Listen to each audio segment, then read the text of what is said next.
At the age of 18, John Crowell, born in Elizabeth, New Jersey and son of a pastor, decided to join the United States Navy after the end of World War II. Crowell would become an officer in the Navy upon graduating from Dartmouth College in 1952. I ended up joining the NROTC at Dartmouth, so when I graduated from Dartmouth in 1952, same day I graduated, went to commencement, I was commissioned an ensign in the Navy, along with 90 of my classmates who'd also been in the NROTC program.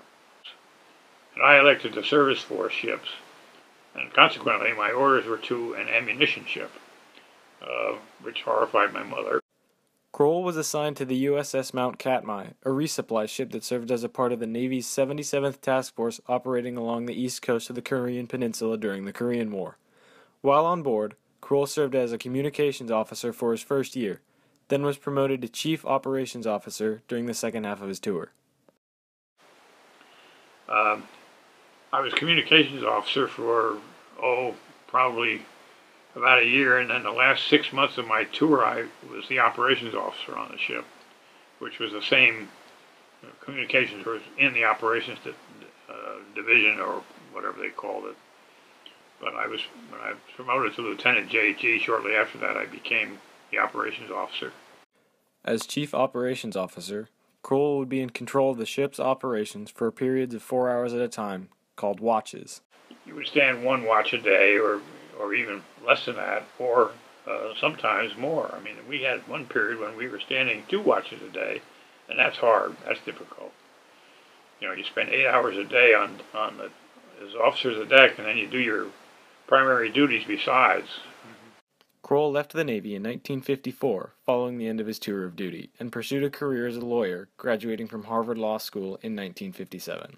The USS Mount Katmai, the ship he had served on, was subsequently retired and scrapped, following the end of the Vietnam War by the United States Navy in 1974. Crowell's first job as a lawyer was for a company called Louisiana Pacific, a timber company based out of Portland, Oregon. Crowell worked for the company for over 20 years before being asked to head the forestry division of the Department of Agriculture in 1981.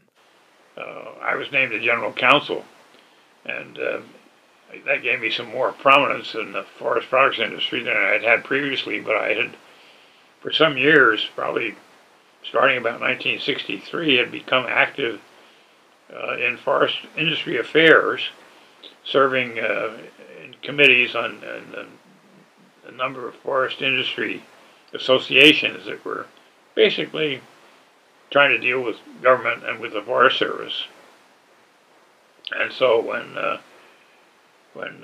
Ronald Reagan was elected president in 1980, why, of course, the administration was going to change drastically, and I was asked by people in the industry whether I'd be willing to become assistant secretary in charge of the Forest Service.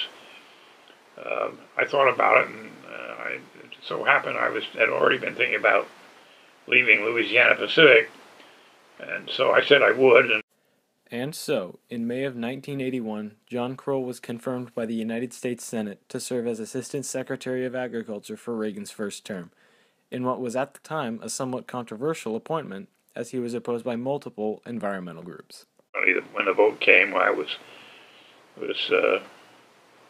something like 70 to 28 or something like that, 70 to 27, 68 to 28, I don't remember what it was, but it was the highest vote against a presidential nominee by Reagan up to that point. Crowell's first interaction with President Reagan was during a brunch in Washington, D.C. on the morning of March 30th, 1981. Big breakfast, a lot of people there. Not personal. Yeah. Another guy who was there, by the way, was Rudy Giuliani. He was a Deputy Assistant Attorney General, I think, something like that. And I've seen a picture of him in exactly the same pose that I was, where I had my picture taken, as all the other 100 people did, Yeah. President's military aide next to him, getting the name of the next guy in line, and then telling the president who this fellow was. Later that same day, while leaving the hotel, John Hinckley Jr. shot President Reagan in the chest, nearly killing him.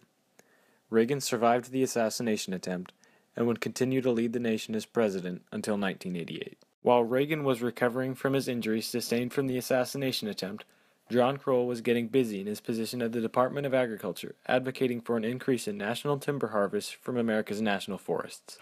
I was in charge of developing policy, and I was trying to get the Forest Service to increase the harvest level of the timber.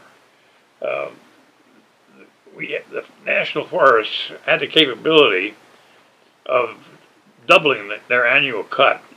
In those days, it was about 11.5 billion feet a year, and so that would have meant they could have gotten up to 22 to 25 billion feet a year, and it could have gotten more than that if they had been willing to liquidate the old growth timber and to get all the national forests established on a sustained yield basis.